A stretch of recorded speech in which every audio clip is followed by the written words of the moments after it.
মৰমৰ ছাত্ৰ-ছাত্ৰীসকল আজি মই মৌলৰ পৰ্যায়বৃত্তৰ শ্ৰেণী বিভাজন এই চেপ্টাৰটো আৰম্ভণি কৰিম। এতিয়া মনত ৰাখিবা আমি 1800 চনৰ কথাবিলাক তোমালোকক মই পঢ়াই দিয়াৰ আগতে আমি বৰ্তমানৰ কথাখিনি আমি পঢ়ি ল'ব লাগিব। বৰ্তমান পৰ্যায়বৃত্তৰ তালিকাত কিমান মৌল আছে? 118টা মৌল আছে, ঠিক আছে।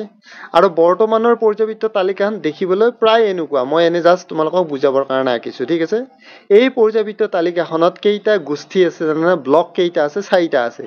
এইটোক কয় এছ ব্লক, এইটোক কয় পি ব্লক, এইটোক কয় ডি ব্লক আৰু এইটোক ক'ব এফ ব্লক। হৈ গ'ল, ইয়াতে মই লিখি দিছো। এতিয়া তোমালোকে চোৱা, এই যে আমাৰ আধুনিক পৰ্যায়বৃত্তৰ তালিকাখনত যে 118টা মৌল আছে আৰু এইখন যে দেখিবলৈ এনেকুৱা হয়, এইখন তোমালোকৰ একদম যেতিয়া 1800 চনত যেতিয়া পৰ্যায়বৃত্তৰ তালিকাৰ বনোৱাৰ কামবিলাক যেতিয়া প্ৰথম আৰম্ভণি হৈছিল, তেতিয়া কিন্তু এনেকুৱা নাছিল। তেতিয়া মৌলবিলাক কমকৈ আৱিষ্কাৰ হৈছিল আৰু বেলেগ বেলেগ চাইণ্টিষ্টে বেলেগ বেলেগ ধৰণে পৰ্যায়বৃত্তৰ তালিকাখন বনাবলৈ চেষ্টা কৰিছিল। তো সেইকাৰণে আমি কি গম পালো, বৰ্তমানৰে এইখন আধুনিক পৰ্যায়বৃত্তৰ তালিকা, আগৰ দিনত এনেকুৱা পৰ্যায়বৃত্তৰ তালিকাখন নাছিল। তো এতিয়া তোমালোকে চোৱা, 1800 চন মানত আৰু 30টা মৌলৰ বিষয়েহে জনা গৈছিল। তাৰমানে 1800 চনত 30টা মৌলহে আৱিষ্কাৰ হৈছিল, ঠিক আছে।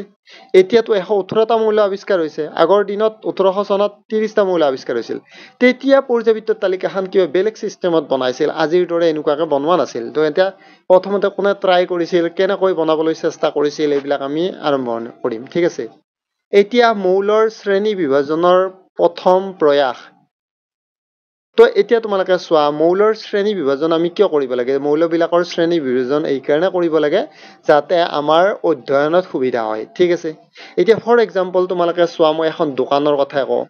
এই দোকানখনত ধৰি লৈছো তোমালোকৰ বিস্কুট, কলগেট, ব্ৰাছ, তোমালোকৰ চাবোন, এইবিলাক দোকানীজনে কি কৰে, বেলেগ বেলেগ বেলেগকৈ থৈ দিয়ে যাতে সেইবিলাক তেওঁ দিবৰ কাৰণে সুবিধা হয় মানুহক, ঠিক আছে। তাৰ যিবিলাক ধৰ্ম আছে, ব্ৰাছৰ ধৰ্ম, চাবোনৰ ধৰ্ম, কলগেটৰ ধৰ্ম, চবৰে বেলেগ বেলেগ। তো সেইকাৰণে বেলেগ বেলেগ ঘৰত কি কৰিছে, এৰেঞ্জ কৰিছে দোকানীজনে।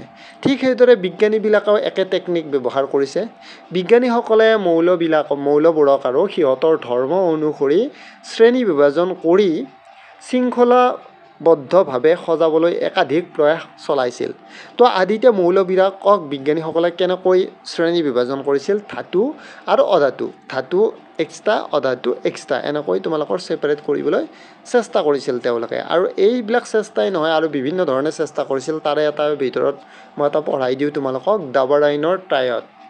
এতিয়া ডাবাৰাইনে কি কৰিছিল জানানে? একে ধৰ্ম বিশিষ্ট মৌলবিলাকক মানে তিনিটা মৌল লগ লগাই এটা এটা ট্ৰায়ড বনাইছিল তেওঁ।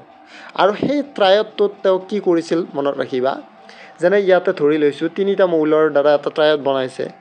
ইয়াতে যিটো প্ৰথম মৌল আছে আৰু যিটো লাষ্টৰ মৌল আছে, সেই দুইটা মৌলৰ মাছ কিমান, পাৰমাণৱিক ভৰ কিমান, 6.9 প্ৰথমটোৰ আৰু 2 নম্বৰটো 39। এই দুটা তেওঁ কি কৰিছিল, যোগ কৰি 2 দি হৰণ কৰি দিছিল, মানে এভাৰেজটো লৈছিল আৰু গড় মানটো লৈছিল।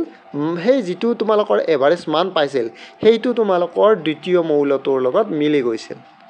দ্বিতীয় মৌলটোৰ যিটো পাৰমাণৱিক ভৰ হয়, সেইটো আমি কেনেকৈ উলিয়াব পাৰোঁ, প্ৰথমটো আৰু 3 নম্বৰটোৰ পাৰমাণৱিক ভৰ যোগ কৰি তাক 2 দি হৰণ কৰি দিলে মাজৰ যিটো মৌল আছে সেইটোৰ পাৰমাণৱিক ভৰটো পোৱা গৈছিল।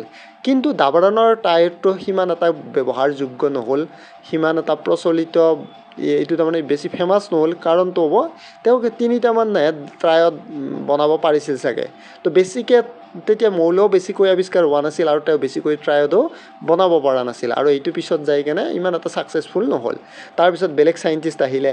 তো সেই চাইণ্টিষ্টবিলাকে কেনেকৈ কি কি আৱিষ্কাৰ কৰিলে, কি কি এৰেঞ্জ কৰিলে, পৰ্যায়বৃত্তৰ তালিকাখন কেনেকৈ বনাবলৈ চেষ্টা কৰিছিল তেওঁলোকে, এইবিলাক মই নেক্সট ভিডিঅ'ত তোমালোকক বুজাই দিম।